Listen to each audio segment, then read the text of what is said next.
Well, Ollie's got a baseball game at 9 a.m. It has been, I'm not going to say bitterly cold, but it has been cold over here for the last 2 days. We wore toques. This is a vest like for the fall. So it's been cold. But we'll endeavor to get through it. It's supposed to be warming up to 14 Celsius today. Let me guess, let me do it quick.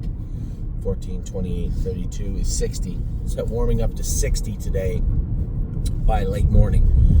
So, not the day we wanted yesterday. It wasn't a total disaster or a loss. Just, I think that the break of Gorgeous Package, the untimely break of her, kind of set the tone. Now, I will be honest. I had a lot of people message me and say, "Oh my God, I can't believe she made a break there." One of my partners, Chris, said, "Why does she struggle in the turns?" Well, she doesn't wear boots, and right now doesn't wear poles. She doesn't struggle in the turns. When you're going a quarter in 26 or 27, and you have to check her a little bit, she will make the odd break. And I don't think she's only made one other break in her life, if I'm not mistaken. So it's certainly not that Gorgeous Package struggles in the turns. It's just where Brett was. I think the horse on the front just came out ever so slightly when Brett was quarter poling. And when he checked her, she could have touched her knee. She travels quite close to her knees. Now, I had a great question the other day from somebody who just say, "Anthony, if they go close to their knees, why don't you just put knee boots on them?" Well, it's because what happens after they hit their knee boot, right? For you old horsemen out there, you've probably seen them once they find those knees. It's tough to get them away from them. That's one reason. The other reason being, it changes their gait more in trotters than pacers, but definitely in pacers.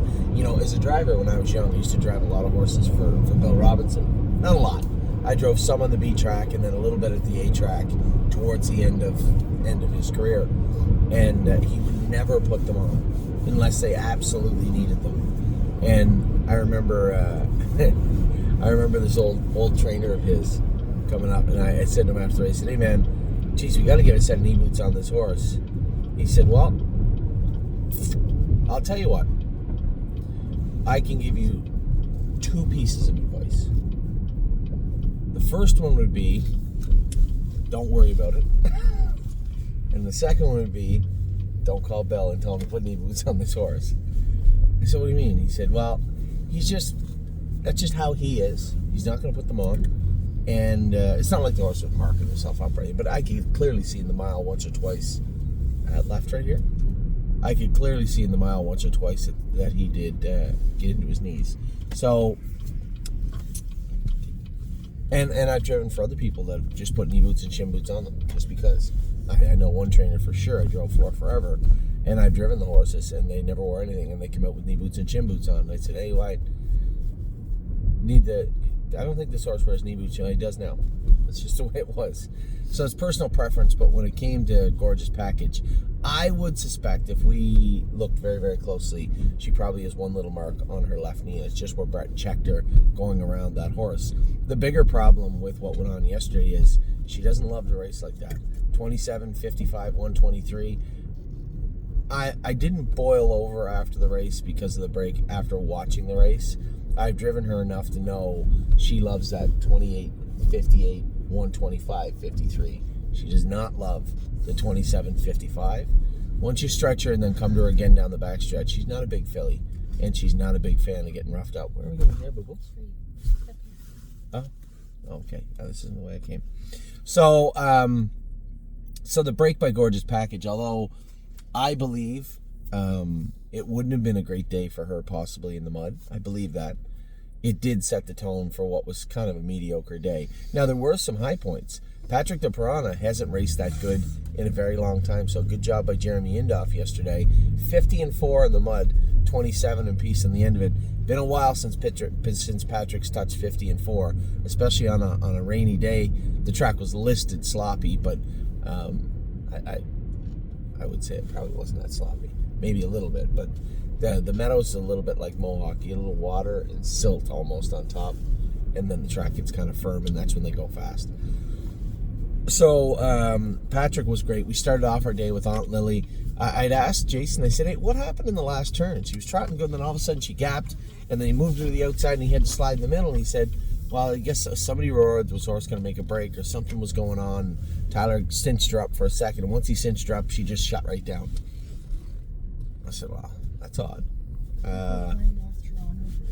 Yeah, you play North Toronto, and then you play the 13U team again. So I guess I'm going to pause my video for a second because Ollie's team was 2-0 yesterday. They played great. Ollie had a couple RBIs, did some pitching. More importantly, his team is the 12U team. 12U. What are you guys? AAA. But you're not designated as Tier 1, are you? Because they are also? No. Tier 1 and AAA, same thing. So they're the same team, but you guys are a year younger. So Ollie's team is going to Cooperstown this summer. Many of you know that. Ollie, you got to get out, bud. Yeah, you got to get going, honey. His team is going to Cooperstown this year, and the coach has opted.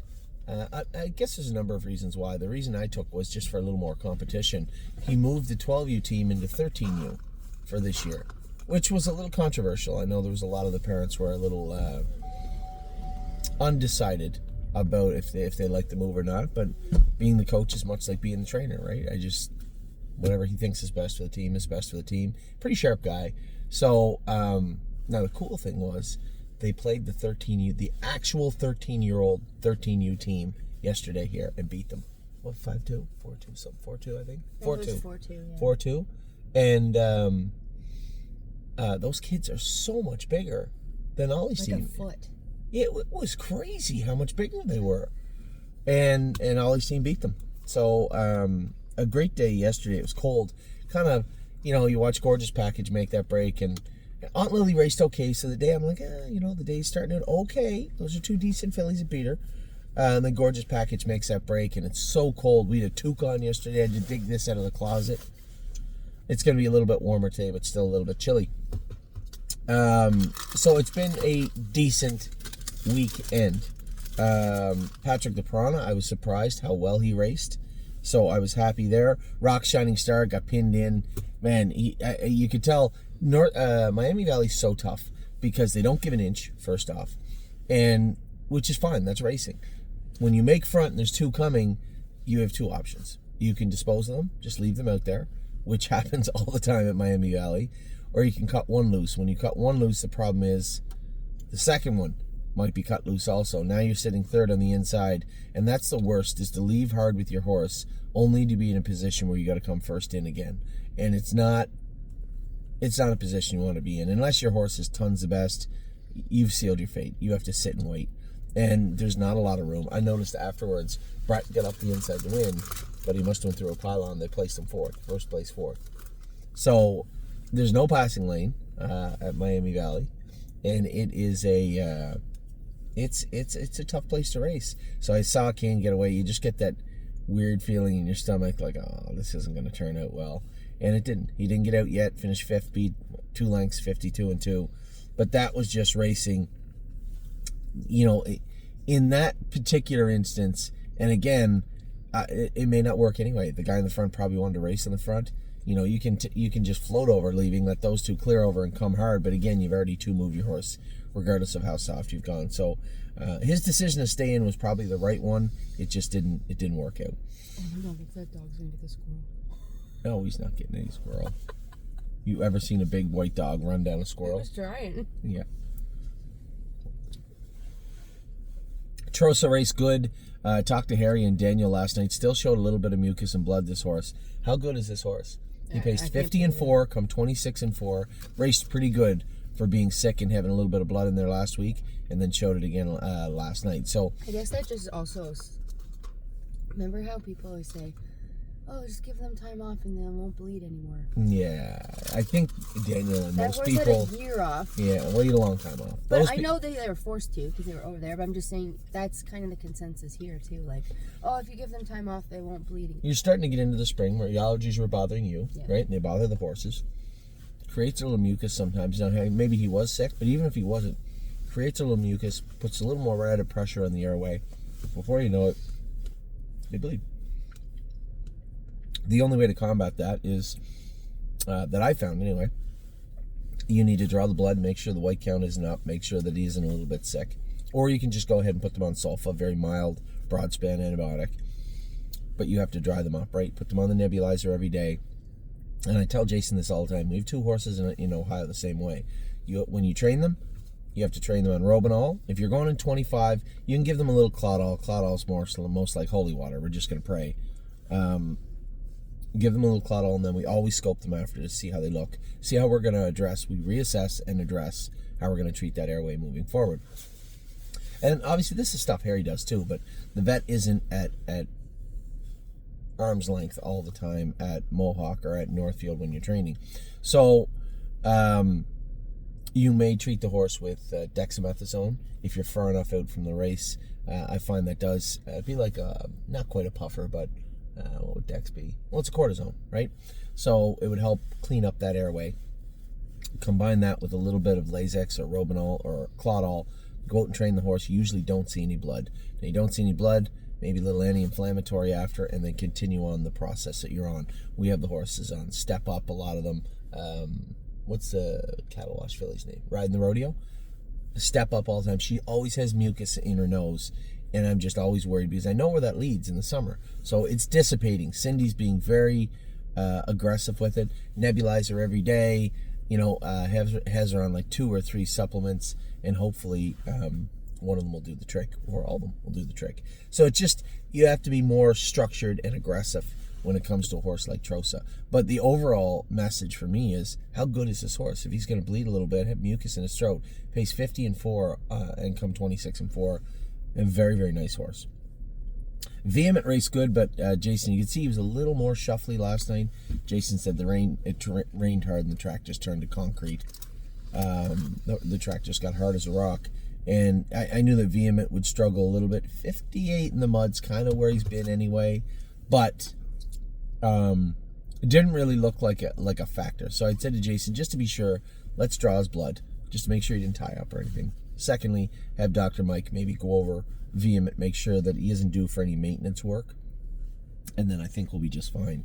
But a third from him last night was pretty good. Time is on my side. Last quarter in 25-3 last night. Now, I did notice most of the race did come last quarter in 25-3, but the Graduate is for 4-year-olds and not the Jervinsky. I don't believe is. I think it's for open horses, but the Graduate in, actually I'm not positive, but the Graduate in Mohawk is for 4-year-olds. So again, that open community is difficult, right? Coming in off 5 weeks. Yes, we trained him in 52-3, but that's just to keep him tight. So James just sent me one note, because I'll finish up with this. I guess I'll go with the horse in between. Rosa and Alexandra was not as good. Was it the 55? Was it the mud? I'm not sure. We just need to find a softer place for her, I guess.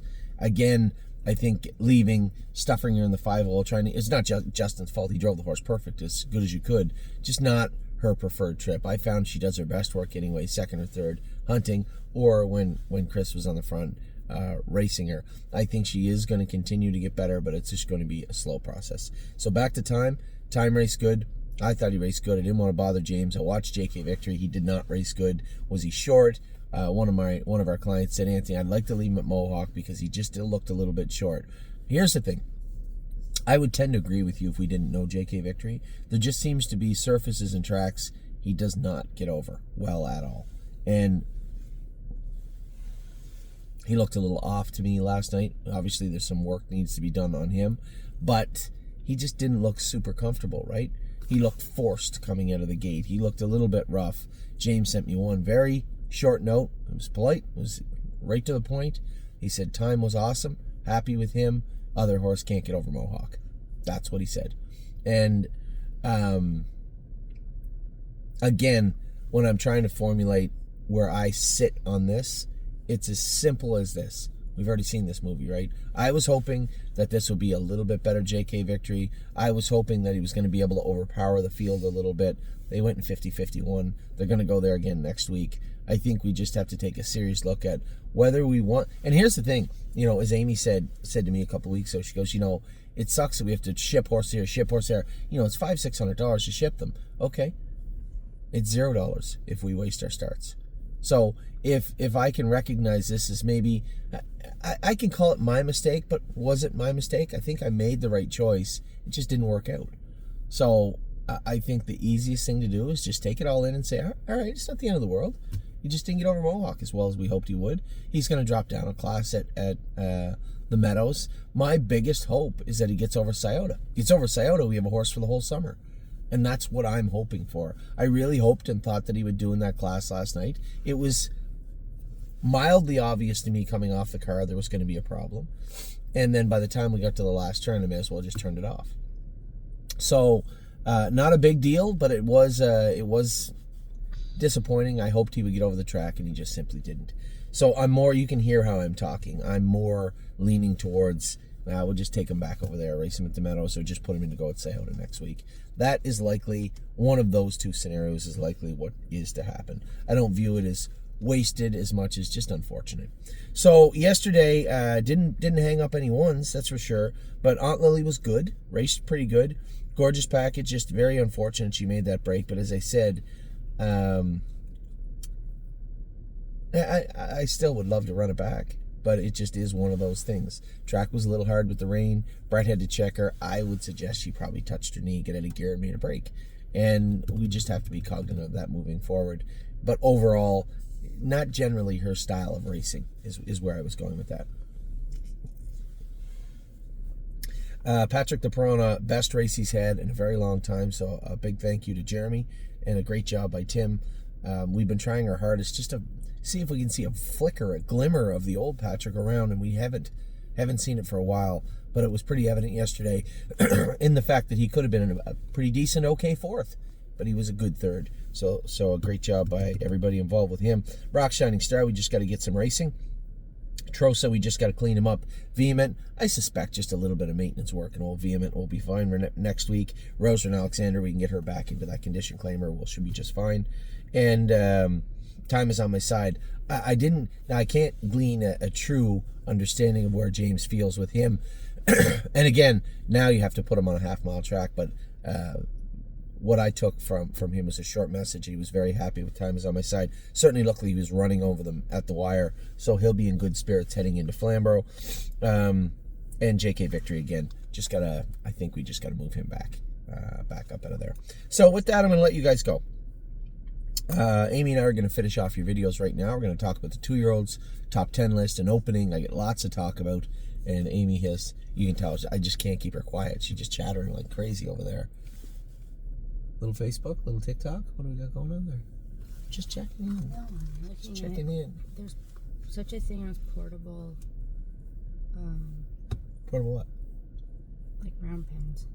Yeah, there's one right outside the barn. Yeah. What, did you think somebody made that? We don't have one. Oh, you want to get one? Yeah. What you can do is ask the track. There's an area by that pen. If you want, you can ask the track if we can have it like landscaped, flattened, put grass in it, and then put those round pens are round, but you can connect. You can put a makeshift paddock in there if you'd like. Yeah, but. Okay, but you have to ask because they're a little finicky about that stuff. Anyway, you hear the conversations Amy and I have all the time. I will talk to you guys soon. Have a great Sunday. I'm just watching Ollie's team. There you go. You can see it. Now you can't really see it. Maybe I can zoom in. Yeah, I can zoom in a little bit. You can see Ollie's team getting ready for their Sunday morning game here in Guelph, Ontario. Have a great day, everybody. I will talk to you very soon.